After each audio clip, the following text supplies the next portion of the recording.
Well, the museum is great. It's very comprehensive, and it sort of fulfills the promise of a Titanic museum. It's going to show you the passengers and the ship and the experience of being on the ship and the wreck and all that. But what was unexpected for me was the connection to Belfast's role and its rich history as a shipbuilding community, as an industrial community, and what Titanic meant or means now to them and their part in the story. Well, we have a number of kind of iconic costumes from the film that'll be displayed here on mannequins, and then there's the ship's wheel and the engine telegraph, the brass engine telegraph, that have been sitting in my office for the last 15 years. My office at my building. So they're now going to be on display here for a while, but I want them back.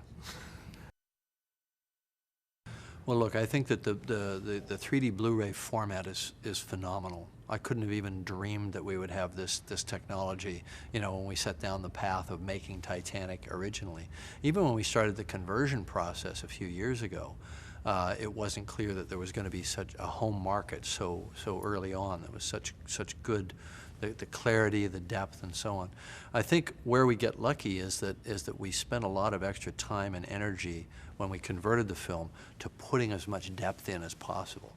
And so when you see it, not on a 40-foot theater screen, but when you see it on a 50 or 60-inch LED or plasma screen, you'll still feel that depth. You'll feel the volume. It's like your TV set becomes a volume or a window into the world of Titanic. I think it's quite amazing. I'm very proud of the final product.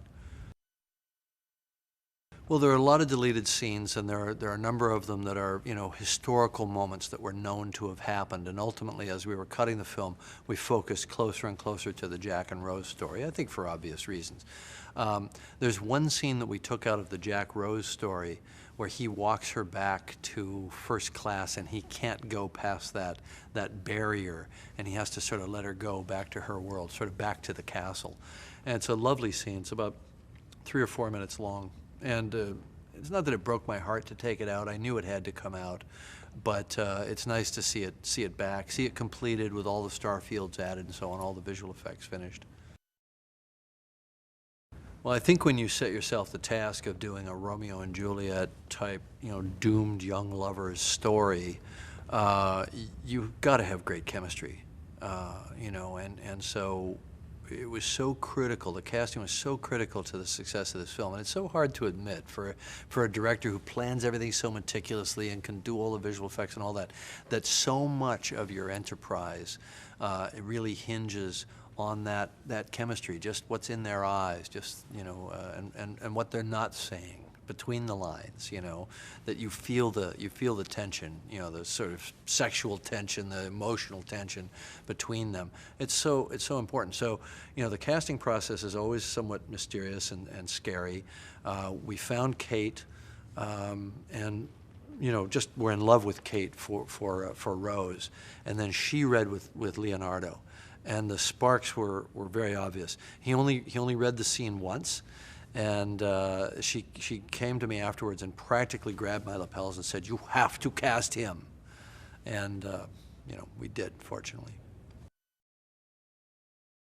Well, it's interesting what this trip has become, I think, as I'm thinking about it more, is a kind of moment of closure, if you will. Ironically, here where Titanic the ship was actually birthed is kind of the end of the journey for me. I've done the expeditions. I've done 3 expeditions. I've done 33 dives. I've done the forensic documentaries. I've made 4 films on the subject. And now we're releasing the Blu-ray, which is the ultimate home media. We don't have to do anything beyond this. We've included everything in the Blu-ray that needs to be in there, every supplemental material, every deleted scene. It's not like there'll be some special new version, that I have to come out and sell again. So this is kind of the end of the journey, which is kind of cool, bittersweet. Well, I think, first of all, the world interest in Titanic is unabated, not just the film, but the actual history. And that's, the attendance at this museum is huge. Tourism has gone up so much since they built this here in Belfast, and that's great, because it shows that people are willing to keep the story, keep the history and the memory of Titanic alive, which I think is really significant.